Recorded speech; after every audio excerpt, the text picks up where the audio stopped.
Thank you, Mr. Chairman. Thank you for holding this hearing, and also thanks to Ranking Member Grassley. I look forward to us moving ahead and providing more resources and more support to families and victims of domestic violence. I think over the last 18 or 20 months, COVID has not only taken lives as a result of the disease, but we've seen an increase in domestic violence and child abuse. So it's very timely that we have this hearing and very important that we make progress. I want to talk, Ms. Monaco, about some of the plumbing that we should look at. You know, we installed the plumbing back in 1994.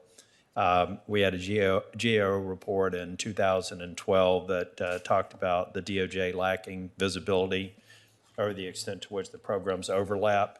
I think in 2018, we had another Inspector General report that 42% of VAWA grants had not been closed on a timely basis. So as we're looking ahead at maybe well-intentioned programs, but maybe they need to be repurposed, modernized, consolidated, do you have any thoughts about what we should focus on in terms of the plumbing of VAWA so that we can get maximum resources to those who need it and free it up to address rule and other concerns that were expressed in the hearing today?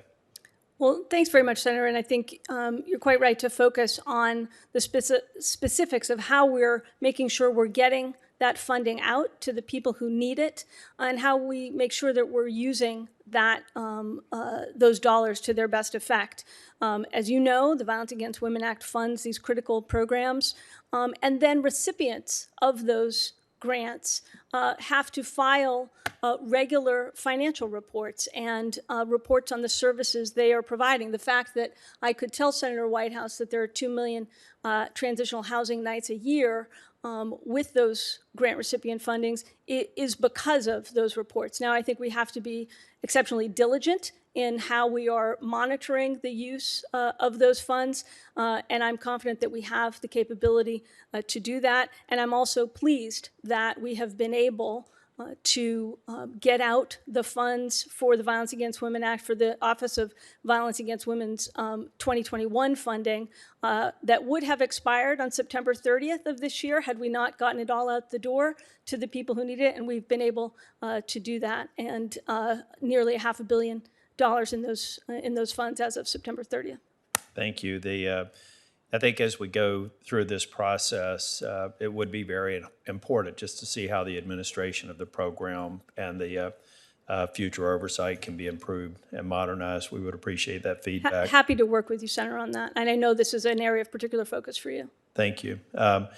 Also, just kind of curious about DOJ audits on grantees and victims. Can you give me an update on the audit process and, generally speaking, how the outcomes are generally speaking to the outcomes?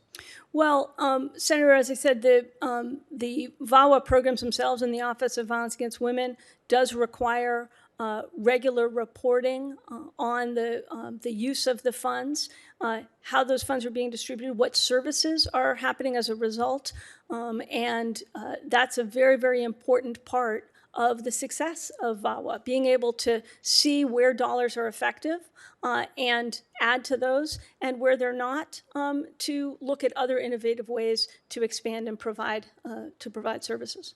What about things that could help us as we move forward with reauthorization and modernization in the area of best practices? I went to a facility that just recently opened in Western North Carolina, which is extraordinary. Their safe transition, their employment outcomes they have to be in the top quartile, if not the top decile. So how could we better understand programs that seem to be working and really try to set that bar high? Everybody's trying to do good. I understand that, but some programs are clearly producing better results than others. So what information could we get from the DOJ to really instruct us on the kinds of things that we believe are leading edge and making sure that our resources are going to the ones that are producing the best results?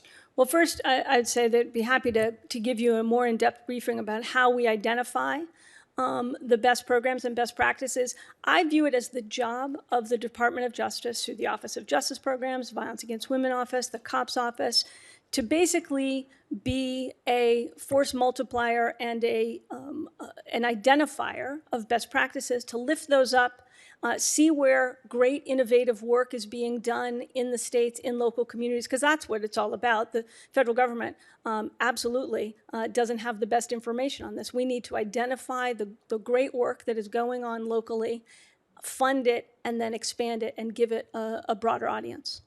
Thank you very much. Thank you, Mr. Chair.